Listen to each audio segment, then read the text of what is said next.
Welcome to the Entrepreneurs Network program. My name is Ike Englebaum.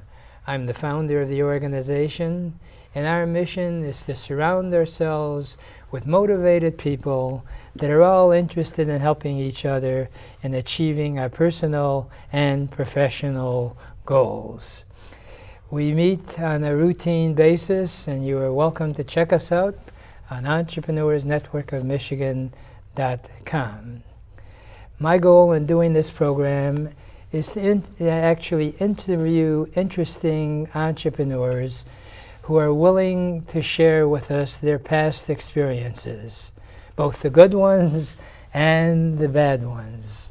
Because as it has been jokingly said, you should learn from the mistakes of others, because you'll never do them all yourself. And although Mario Fachini is by no means a person that's a loser in any stretch of the imagination, he is a winner.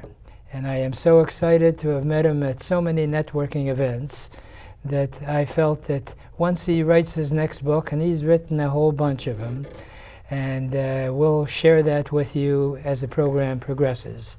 Mario Fachini is the founder and CEO of Mario Fachini Consulting and is a sought-after motivational speaker. He's an author and a marketing trainer.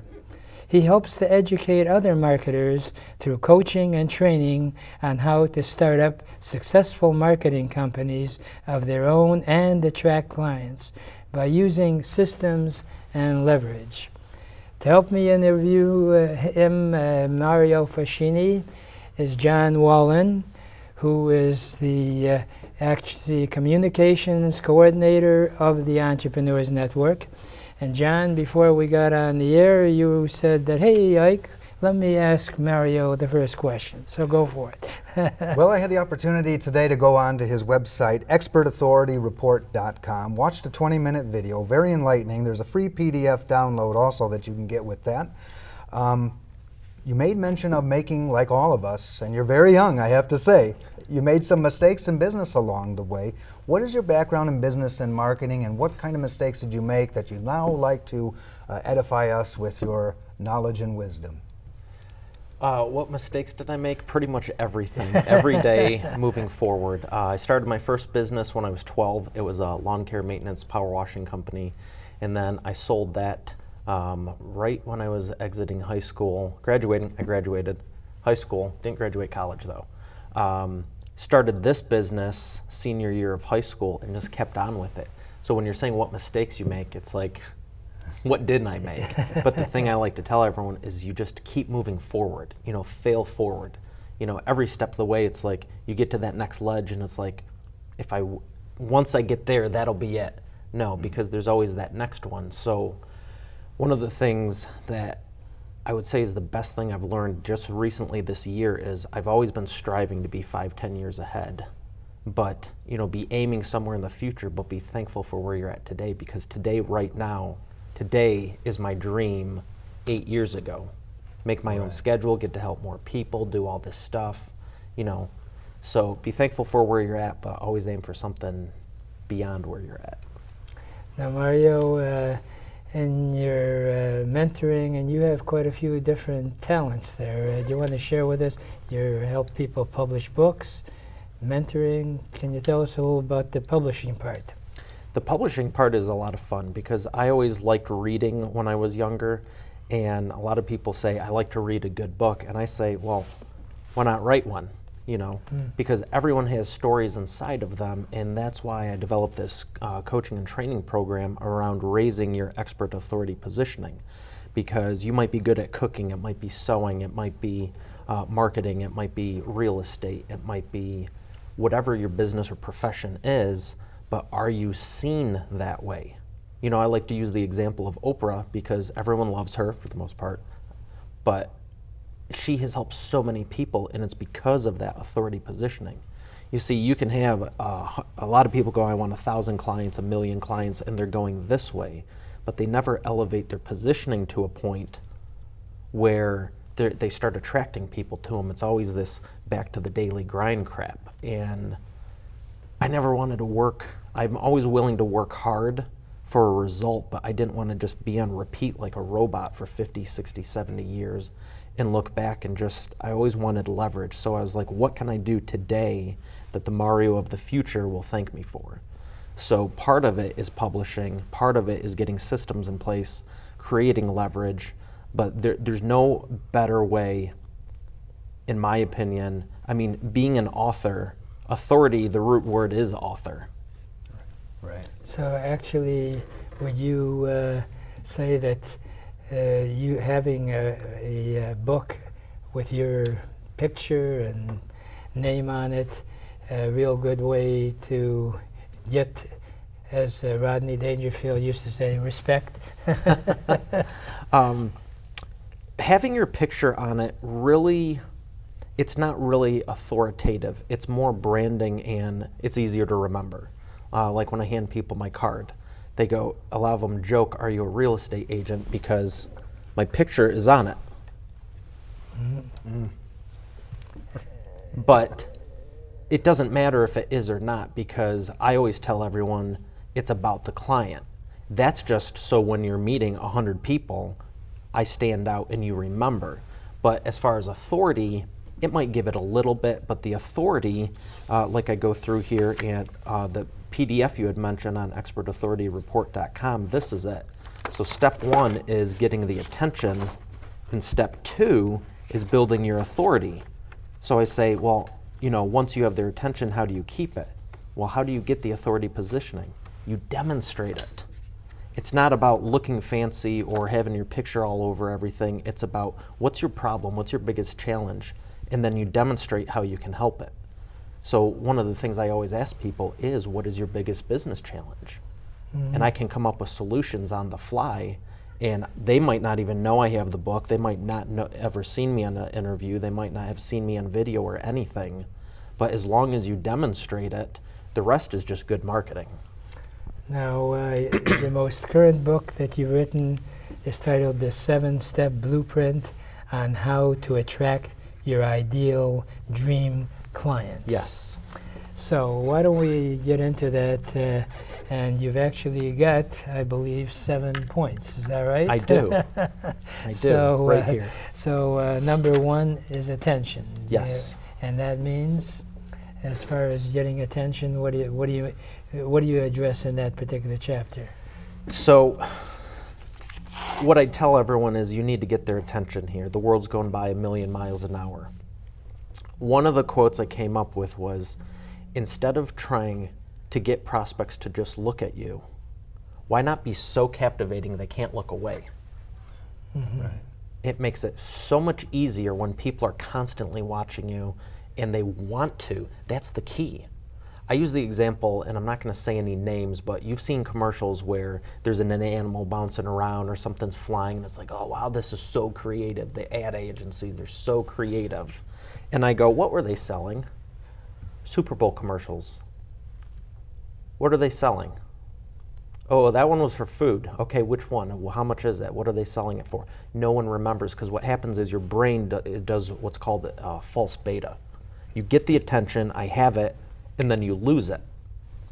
So they have your attention, but they don't move past that to actually facilitate the buying process. So you not only have to get their attention, you have to have the authority positioning so they respond to it, and then give them information that supports what they want to learn. So bringing it down to level of when in networking, and I know you've spoken to quite a few different networking groups, and one of the biggest frustrations that many entrepreneurs have is, especially if they're shy and don't particularly go in for the schmoozing part.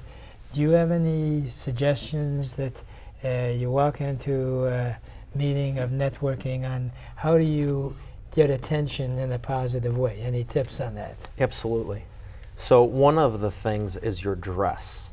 A lot of people, there was actually someone the other day, Friday, and they were talking to one of the sharks from Shark Tank, and they were literally talking to a billionaire, and they go up to say their name and everything, and they're going, yes, I'm the CEO of da-da-da-da-da-da-da-da, and he looked like he's in college.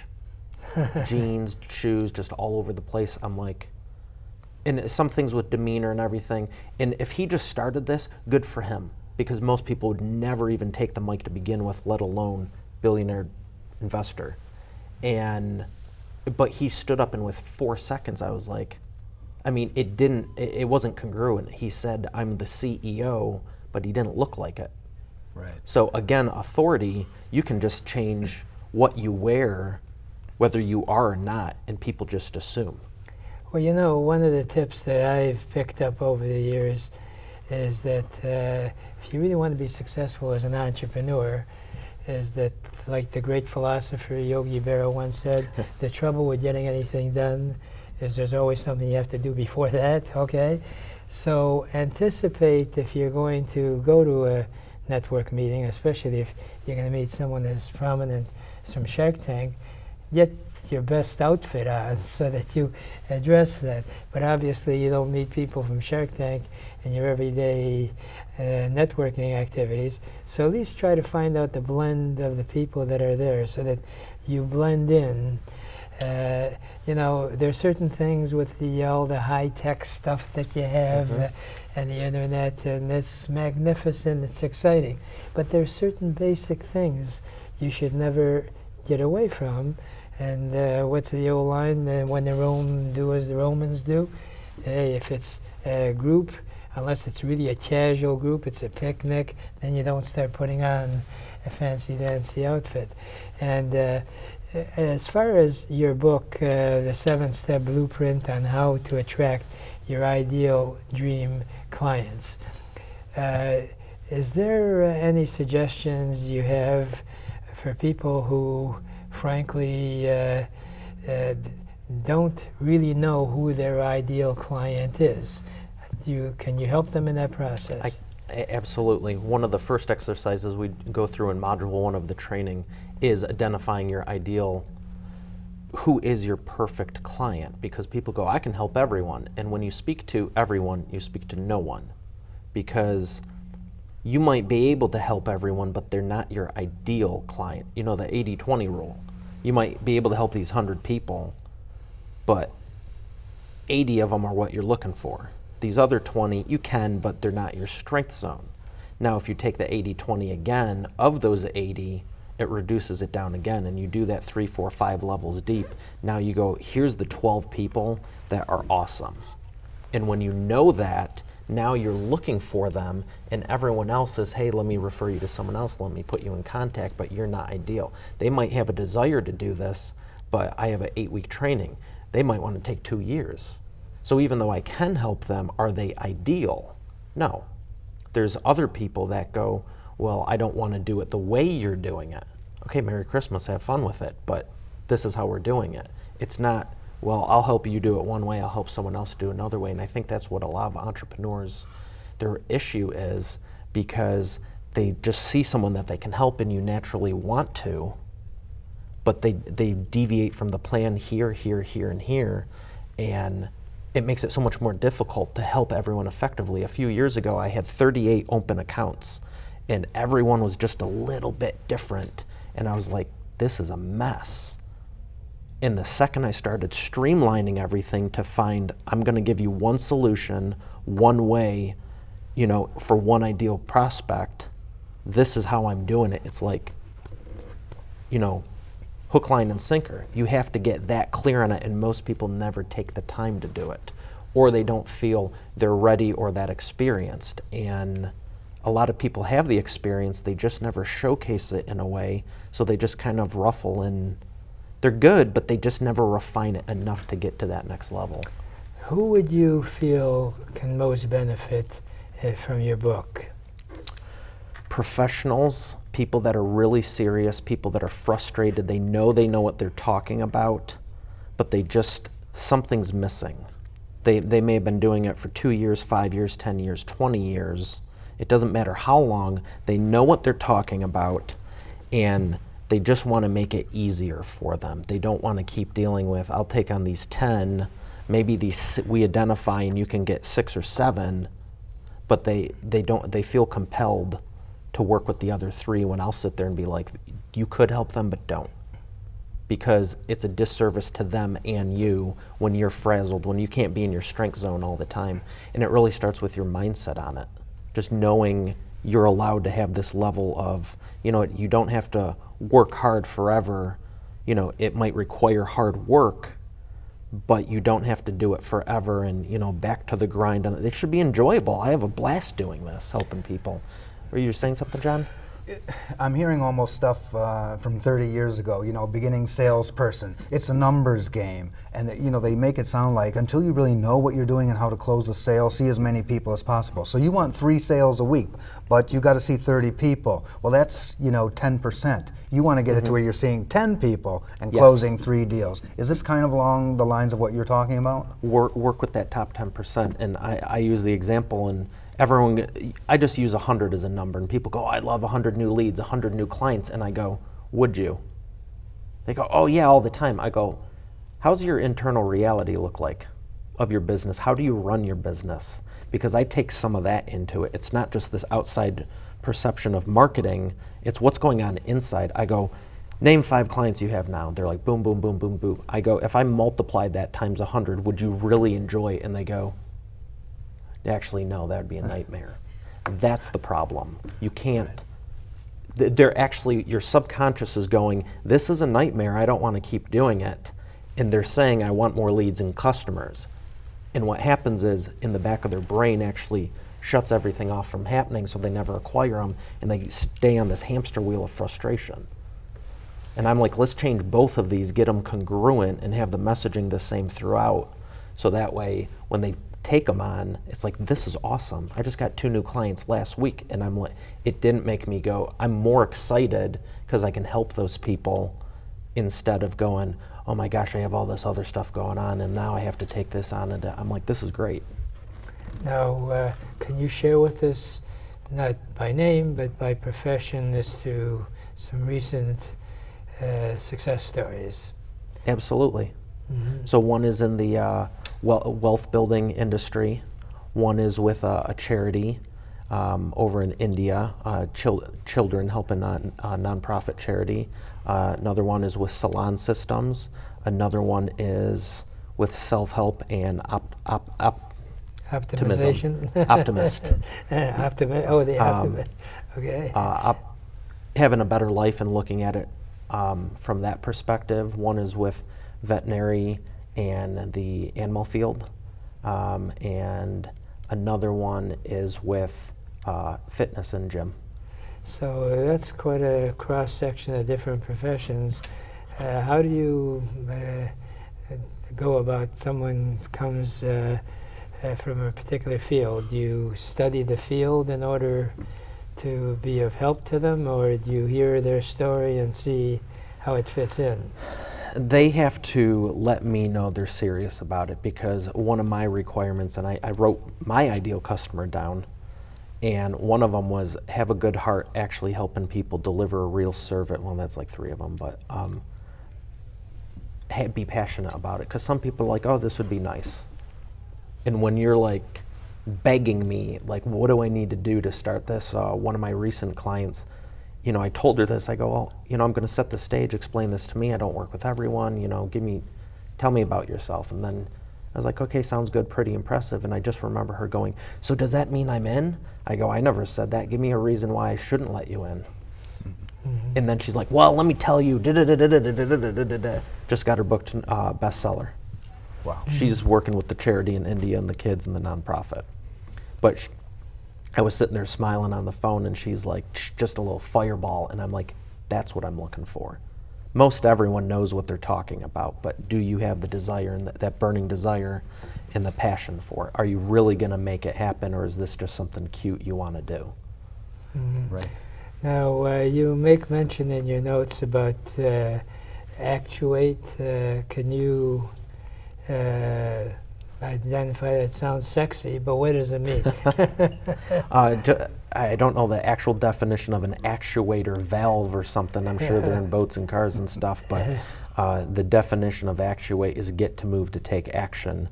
So you can go through getting the attention, you can have the authority, you can advise them, which a lot of people do, you know, unasked for advice, like, oh, I got some advice for you. It's probably the most expensive advice in the world is free advice.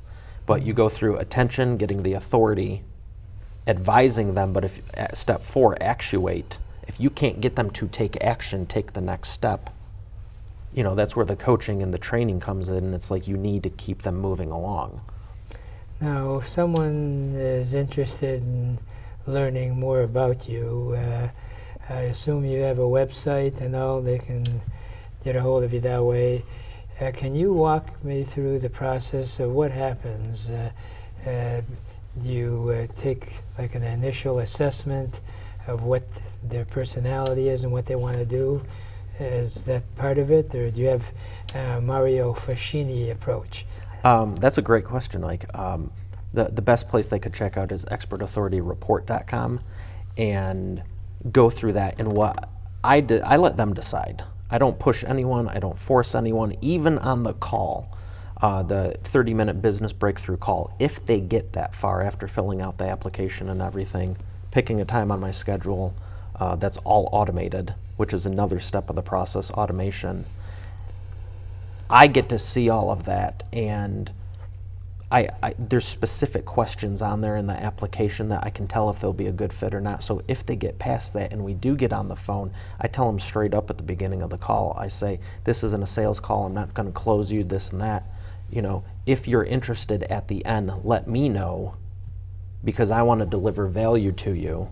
What's your, you know, what are some of your problems? Because either way, I want you walking away from this going, I feel better off. Whether they get started that day, a week later, a month from now, or maybe never, I still want them better off genuinely. So I tell them straight up, I go, if you're interested, ask me at the end.